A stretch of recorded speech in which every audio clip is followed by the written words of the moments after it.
holding in the middle of chapter Chavav 26, and that is just about a third into the chapter, or about a quarter into the chapter.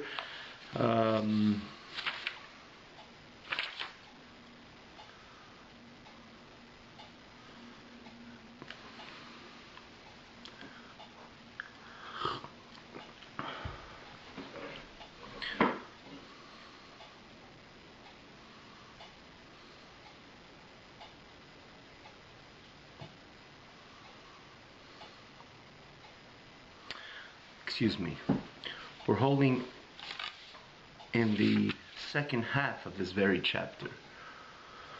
So we're holding in where it says V'hinei eitza ha'ye'utza l'tahir libei mikol etzev v'nidnud daige memila de'alma. This is from the very few chapters, by the way, which are formally divided. Most of the chapters in Tanya are come as one. There's no interruption, or it's non-divided. There are no paragraphs. There's very few, and this is famously known. One of them, for the reasons the Alter Rebbe had, a few of them is mentioned in a number of places. Why particularly by these chapters the Alter Rebbe divided it? But in any case, we're holding by the second half, V'hinei.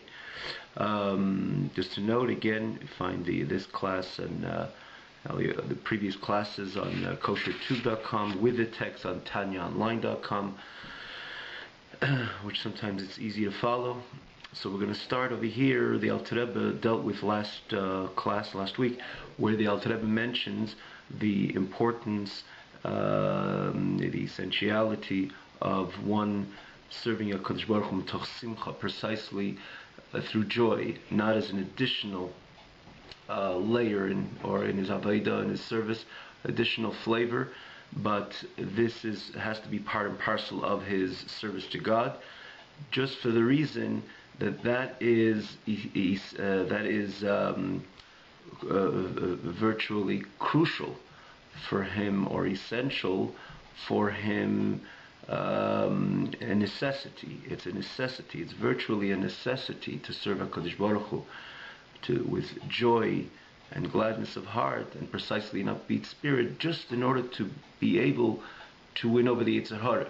It's not like sometime a tam kamos, hidden reason, certainly predicated on the psukim, midus Hashem b'simcha, serve HaKadosh Baruch Hu b'simcha, but it's not just like something which is a hidden reason for it. This is simply to be able to be victorious over the Yetzer Hara, which comes in so many different, as we all know it, comes in so many different ways, presents itself with so many different challenges, avenues that challenge us, to say that there's so many different avenues, tricky avenues sometimes, which challenge us in our service to God, on the two sides, on the two dimensions of Sur Meira and Asay Tov, tries to persuade us to violate HaKadosh Baruch Hu's mitzvahs in the way that Hashem said not to do, we ought to stay away from. And again, this is in action, in speech, and in thought, which again it could be challenging. The Alter Rebbe says, and despite the challenges, the previous chapters, that we have 100% control. We have the ability to be 100% on top of every action, even speech, and more so even of every thought. Again, as explained and elaborated in the previous chapters. And then, in the perspective of Asay Tov, of doing good, meaning to say we have a whole set of the do's we have to do, and the Yetzer Hara again tells us to be laid back, not to be so passionate of the mitzvahs, and we follow again, but ma'aseh, dibur machshav, and action and speech and in thought as well, which we know many mitzvahs are associated with thought, concentration, kavanah, proper intent, etc. So and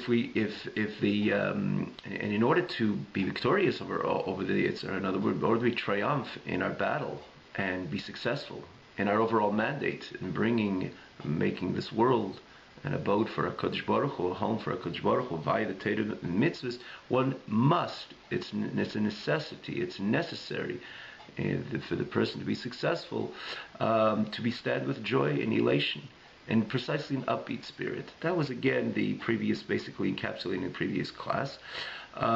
We did allude to this part of the Tanya, this chapter and the following two chapters, where we ask the question that the person doesn't bring upon himself, choose to bring upon himself a state of down-spirited state, or down-spirited approach to life, or to be, down, sad, melancholy. We don't choose it. Unfortunately, there can be problems which come to a person as he journeys along this life, the journey of life, the odyssey of life. He can come into encounters. Unfortunately, shall we not be challenged? But unfortunately, on this road, there is, like the Gemara says, called Drachim Becheskes Sakana.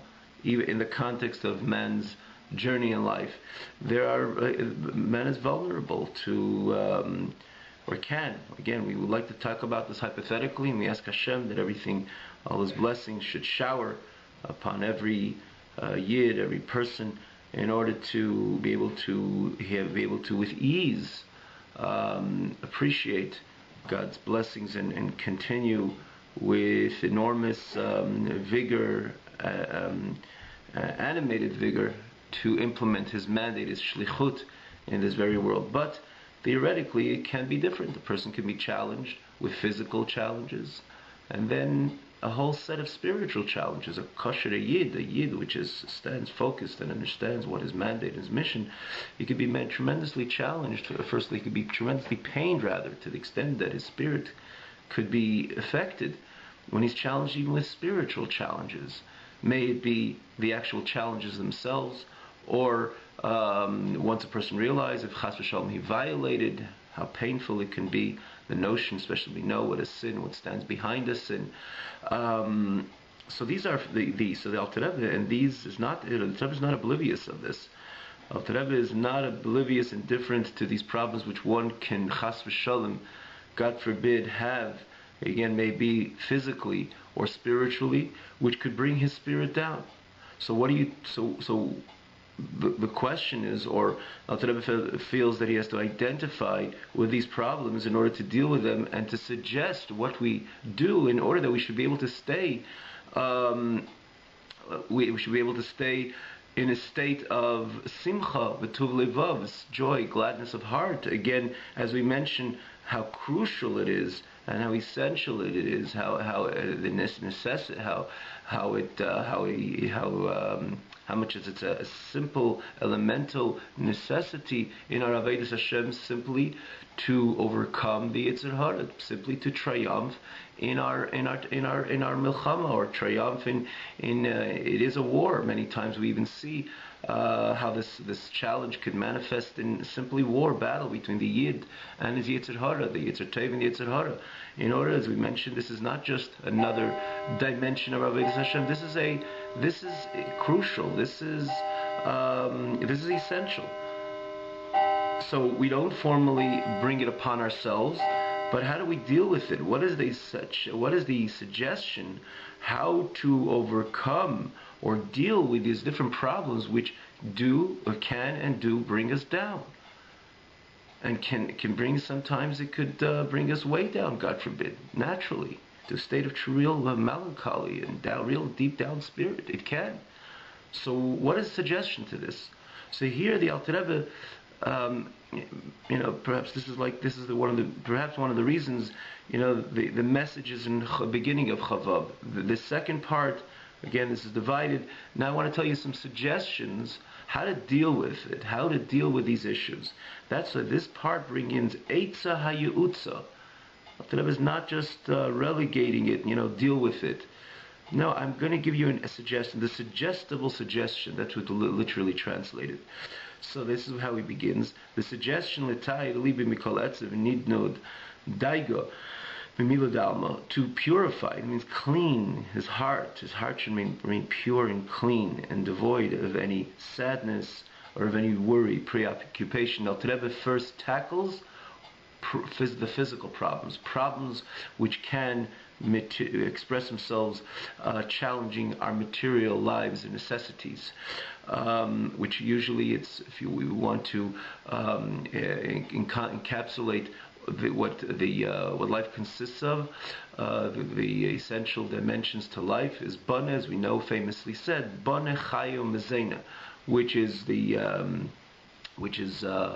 children and life, and mezena is parnasa, which means healthy children, and life, literally gesund, to be healthy, health rather. And mezena is one's well-being, one's parnasa, livelihood. So these are the overall three areas which defines a good life, or chas v'shalom, a fractured life. Chas v'shalom, God forbid. So the Alter Rebbe says over here that even in Boneh Chayu Mezena, needless to mention, for our audience, a bracha was naturally made before, but we go on. Fila Boneh Chayu Mezena, that even when it comes to these three important, or not only important elements to life, these three dimensions which make up life, and when, God forbid, one is challenged with it, and consequently, and so naturally, it could affect this important dimension in Avodas Hashem, which is simcha, his joy and his elation and uplifted spirit. It, God forbid, can have an effect. So what do we do about it? Mudaz Zais, the suggestion is, based on this, what it's known, Lakel to all, Maimer Azal, the saying of our sages of blessed memory, Kishem Shemavarech ala Teva, Kach Mavarech ala Ra, Kach Mavarech Chul. Interesting, Alter Rebbe doesn't want to go on and say the word Ra. Over here, he just says, the famous Mishnah, that a person has to bless HaKadosh Baruch Hu on the good, just like he blessed HaKadosh Baruch Hu on the negative experiences, just like he blesses HaKadosh Baruch Hu on the good, or to be more precise in the expression of the Mishnah, just like a person blesses HaKadosh Baruch Hu on the good, so too he ought to bless HaKadosh Baruch Hu on any negative experience. And the Gemara, this is a Mishnah, Pirush should be Gemara, and the Gemara explains, L'kabuli b'simcha, to receive this experience with joy, K'may simchas hateva haniglis v'niris, just like the joy of good, of overt and manifest good, which is revealed and apparent. In the same way, he ought to accept with joy these negative experiences.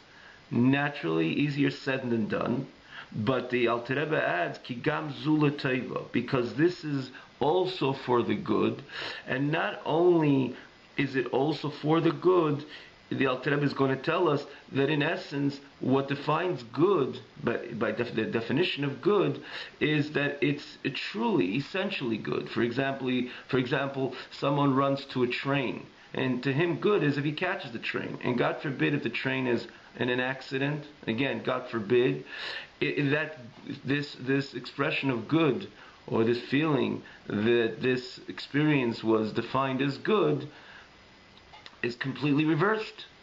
It could be the most devastating experience, the fact that he caught the train on time. In other words, what ultimately defines good is if it's essentially, if it's virtually good. That's the true definition of Tov. So once we know that, and we know that this experience is also coming from the same place, from the Tov Amiti, the true good, which is HaKadosh Baruch Hu, as the expression etzem hatev lahetiv he's essentially tev, and his tev is lahetiv, to do good, then we can understand that for the true reason, the genuine reason, or the reason to genuinely express simcha, joy, because of a experience, a positive experience, that I could make out the positivity of this experience, I will bless HaKadosh Baruch Hu, because I feel that this is coming from a good makar, a good source, a source of Tov.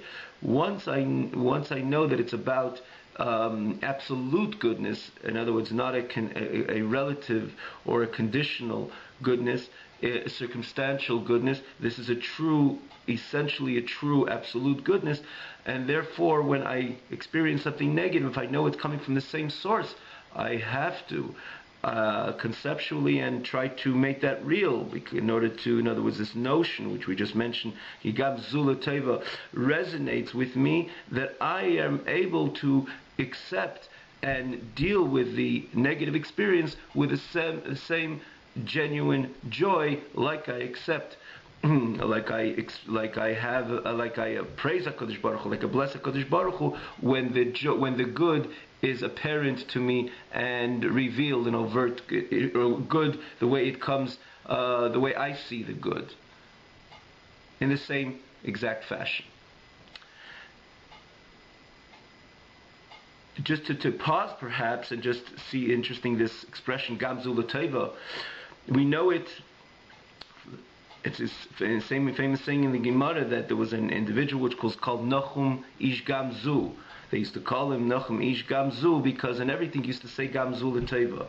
And the famous story which is mentioned about Nachum Ish Gamzu, that which demonstrates this point very clear, that in the end of the day it's about where it's coming from. It's about the absolute good, the relative good, or the conditional good, or the circumstantial, or the good which just on the surface as the external veneer which presents itself in the package of taiv, of goodness, is not necessarily the ultimate taiv. Sometimes, as we just mentioned, gave an example, could be the opposite. It's about something which is essentially taiv, something which is essentially good. So because it's essentially good, sooner or later, we would have to see how this, in other words, it's not dependent, put it this way, it's not dependent of how much we see, it's not dependent of how much we can experience, on how much we experience this type. It all depends if it's truly and truly virtually type, if it's truly good. But yet, because it ultimately comes from a place which is taiv, many times we see it manifest, this taiv manifest. And sometimes once we see this taiv manifest, we see how it is, we see the bigger picture, and we say, now I understand why that didn't work out, or that didn't work out. Or for example, in the example we just gave, it was devastating to miss that train, and I had to cancel this meeting and that meeting, but whoa, was I saved. I was saved. I would have been in that particular car. Again, we're talking about a hypothetical example. Again, nothing should ever be. Everything should be only betov hanira v'nigla, and good and apparent good, good which is apparent and a good which stands in a manifest type, a manifest good. But again, just to use it as an example. So we know the story. With Nachum Ish Gamzu, you can welcome to see the details in the Gemara, but this was a classic example that he was represented by the community. There was a decree, an edict on the community, a negative decree on the Jewish community, and they sent him with a whole chest full of gold and silver and diamonds and jewelry and so on to try to appease the king.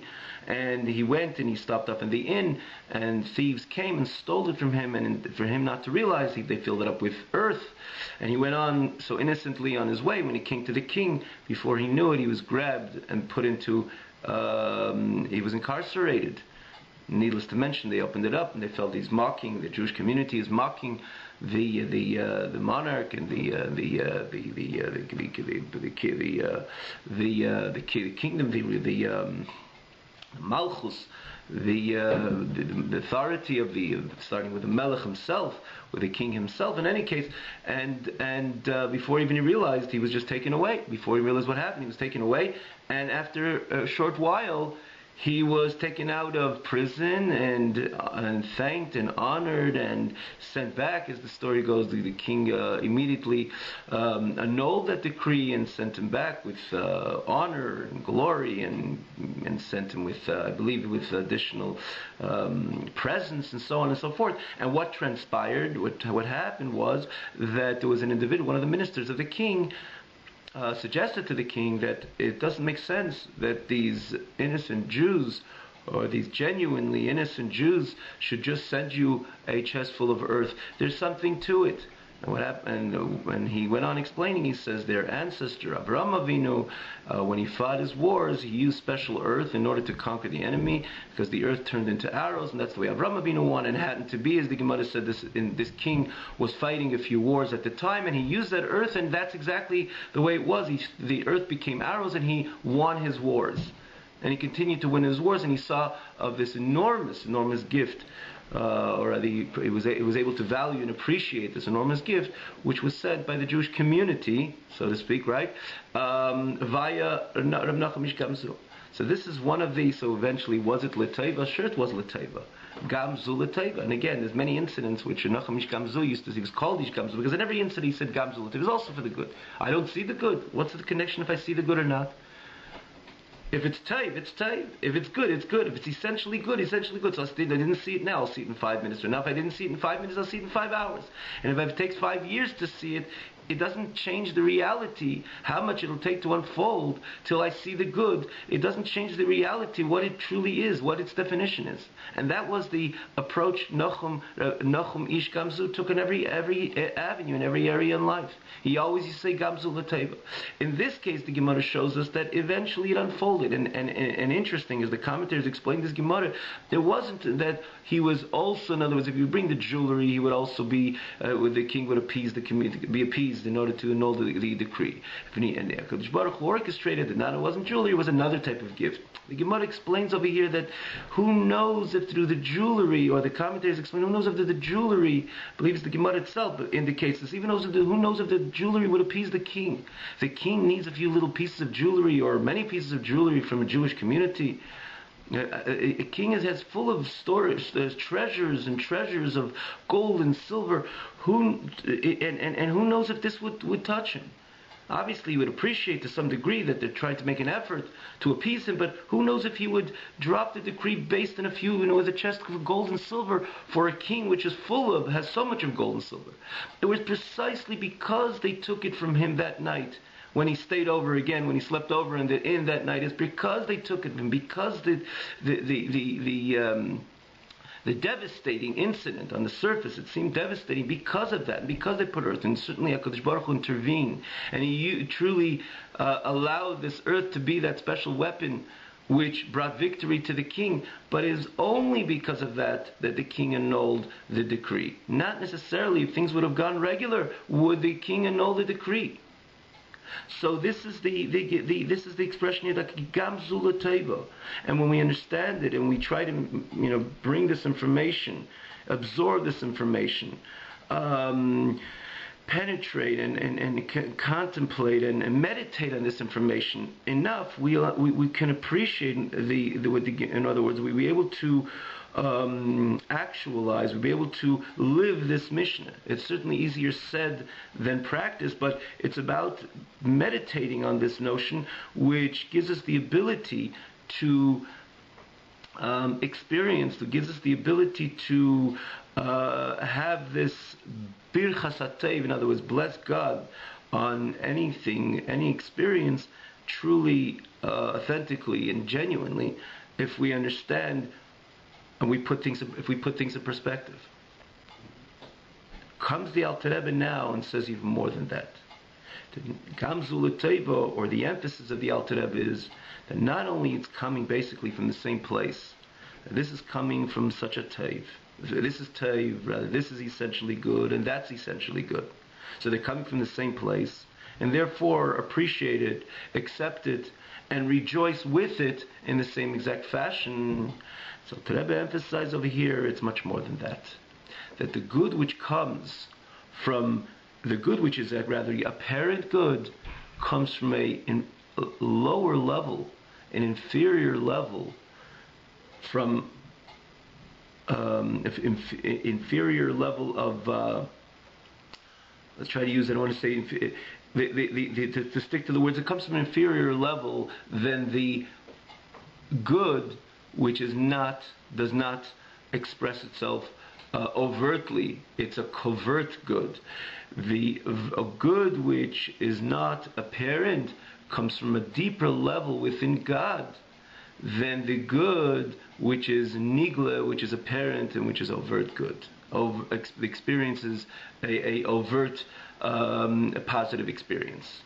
So the Alter Rebbe adds over here again. So again, not only it's coming from the same place, hence I ought to rejoice, but more than that, the Teiv, because the Teiv, which does not manifest, it doesn't manifest itself in an apparent overt manner, comes from a deeper place from HaKadosh Baruch Hu. So hence, I am connected to a deeper level of Teiv. When I say deeper, when we say over here deeper level of Teiv, because based on what we just said before, the true Teiv is HaKadosh Baruch Hu himself. And HaKadosh Baruch Hu is Etzem HaTeiv L'Heitiv. And that's again true absolute terms. Any absolute terms is ultimately attributed to one who is absolute, which is HaKadosh Baruch Hu himself. True Teiv, true good, is associated with the Eibishter HaKadosh Baruch Hu himself. Hence, when I know that I'm receiving a deeper, with an energy, and a hashpah, I'm receiving from the more deeper dimensions within HaKadosh Baruch Hu, and HaKadosh Baruch Hu is the Tachlis HaTeiv, is the ultimate absolute Teiv, good. So I know that the Teiv, that tells me rather, that the Teiv, the good that I'm experiencing, is even a better and more profound level of Teiv, of good, even more than the good that I can see and that I could touch with my hands and that I can experience. Because this Teiv comes from a deeper level of HaKadosh Baruch Hu, and the true Teiv, Tachlis HaTeiv, is HaKadosh Baruch Hu, is the Eibishter, is Hashem. So when I know that I'm receiving from a deeper part of Hashem, so ultimately it's not just, it's tantamount, this Teiv is tantamount to that Teiv, hence I should remain b'simcha, with joy and gladness of heart, again, in the context of not interfering with my Avodas Hashem. Much more than that, because the HaKadosh Baruch Hu is the ultimate Teiv, and this Teiv is something which I cannot, it's not something which I can see or understand what the good of all this is. And the Alter Rebbe is going to explain us again with different proofs and different Maimori Chazal that this is ultimately coming from a deeper level within HaKadosh Baruch Hu. So it's coming from a deeper level in HaKadosh Baruch Hu. I'm connecting myself to even a deeper Teiv even to a deeper rather dimension of Teiv of good. So if I'm connecting, I'm experiencing a deeper dimension of Teiv. So for sure I should stand with Simcha v'Tuv Levav. I should be able to stand with an uplifted spirit and joy and elation, again, even more than the Teiv, which is Nidav and Nigla Teiv, which is apparent and revealed.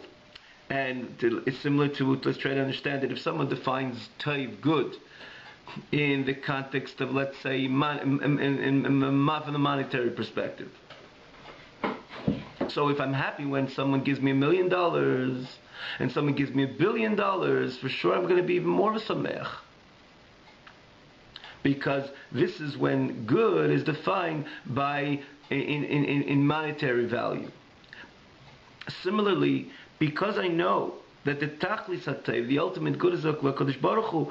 So when I'm experiencing certain negative experiences, knowing that this is coming from a deeper level within HaKadosh Baruch Hu, so ultimately it's coming from a deeper level of Teiv. Hence, I should stand not only, perhaps even from a certain perspective, that I should be even more happier. I should be rather even happier when I experience these experiences even more than the experiences of Teir Vanir Vanigla, good which is apparent and good which I can see. But the Mishnah doesn't say this, so let's not add it. The Mishnah says kishem in the same way, but at least I know this information. I can identify with the Mishnah and I could experience the Mishnah in a way that makes sense to me, to my conscious mind, and filters my entire reality, understanding, and putting this accurate perspective to life, and understanding that ultimately everything comes from HaKadosh Baruch Hu. And when I don't see on the surface, when I don't see the good, at least on the onset, I know it's coming from a deeper level of HaKadosh Baruch Hu, so it's coming from a deeper level of Teiv. That's why, just derech agav, and Alter Rebbe alludes to this later. We're going to stop over here, but Alter Rebbe alludes to this later.